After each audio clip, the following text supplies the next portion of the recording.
how are you today? We are live on Instagram, Facebook, LinkedIn, and YouTube. And we're going to do a reading today of a book that I like a lot, Peter Pan from James Mathew Barrie. So we're going to do a reading of chapter 1, only of chapter 1, because we're going to do chapter 2, chapter 3 another day, okay?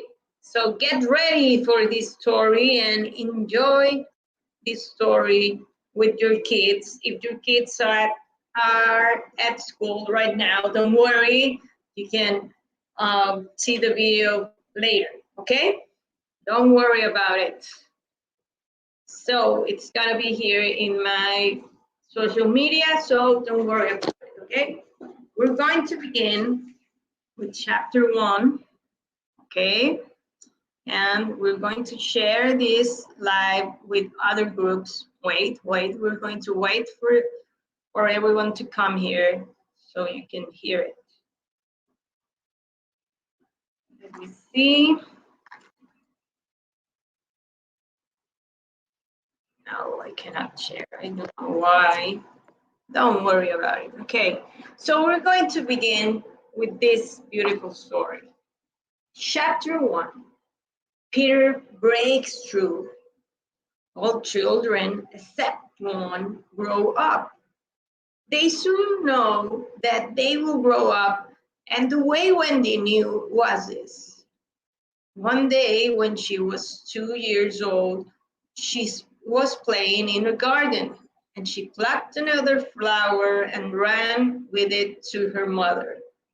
I suppose she must have looked rather delightful, for Mrs. Darling put her hand to her heart and cried, "Oh, why can't you remain like this forever?" This was all that passed between them on the subject, but it was then that Wendy knew she would certainly grow up. Of course, they lived at number 40. And until Wendy came, her mother was the only one for Mr. Darling. The arrival of baby Wendy was such a happy event that John and Michael soon followed. Mr. and Mrs. Darling were pleased as punch with their little family. Mrs. Darling loved to have everything just right, so of course they had a nurse. Since they were poor, this nurse was a prim Newfoundland dog called Nana. She had belonged to no one until the Darlings employed her. She lived in the nursery in her own teeny doghouse, which quite suited the Darlings. Nana was very good with children. No nursery could possibly have been more neat and orderly. In fact, the whole house was tip-top, and the rooms were often filled with music and laughter. This simply was the happiest family until the coming of Peter Pan. Mrs. Darling first heard of Peter when she was teeing up her children's dreams. All good mothers do this, of course. It is quite like teeing up drawers. When you wake in the morning, the naughty and evil thoughts you went to bed with have been folded up small and placed at the bottom of your mind, and on the top, beautifully aired, are spread out your pretty thoughts ready for you to put on. Of course, Mrs. Darling was surprised at first to find the name of Peter in her children's minds. She knew of no Peter, and yet he was here and there in John and Michael's mind, while Wendy's began to be scrawled all over with him. "Who is he?" "My pet," her mother asked. "He is Peter Pan. You know, Mother," Wendy answered sleepily.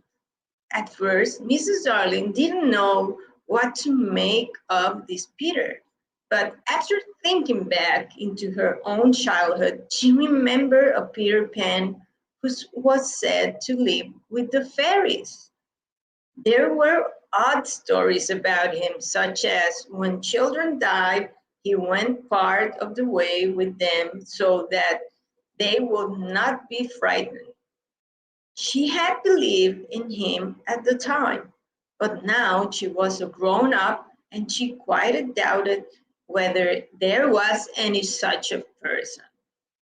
There came an evening, however, when her doubts were soon enough put to rest.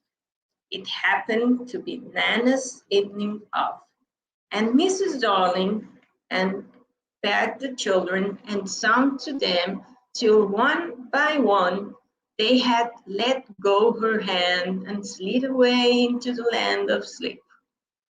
All were looking so safe and cozy that she smiled at her fears now and sat down peacefully by the fire to soothe. The fire was warm and the nursery was dimly lit by three night lights. Before long, Mrs. Darling had nodded and she was asleep. While she was sleeping, the window of the nursery blew open and a boy dropped on the floor. Along with him came a strange light, no bigger than your fist, which darted about the room like a living thing. I think it must have been the light that waked Mrs. Darling. She started up with a cry, then saw the boy. Somehow she knew at once that he was Peter Pan. He was a lovely boy, dressed in skeleton leaves and the saps and that oozed out of trees. When he saw her, his lips curled into a most mischievous smile. That was chapter 1. I'm sorry. Then I will read chapter 2 for you in the next days. Okay? The next Thursday, we're going to read chapter 2. So long. See you then. And it was the reading Peter Pan.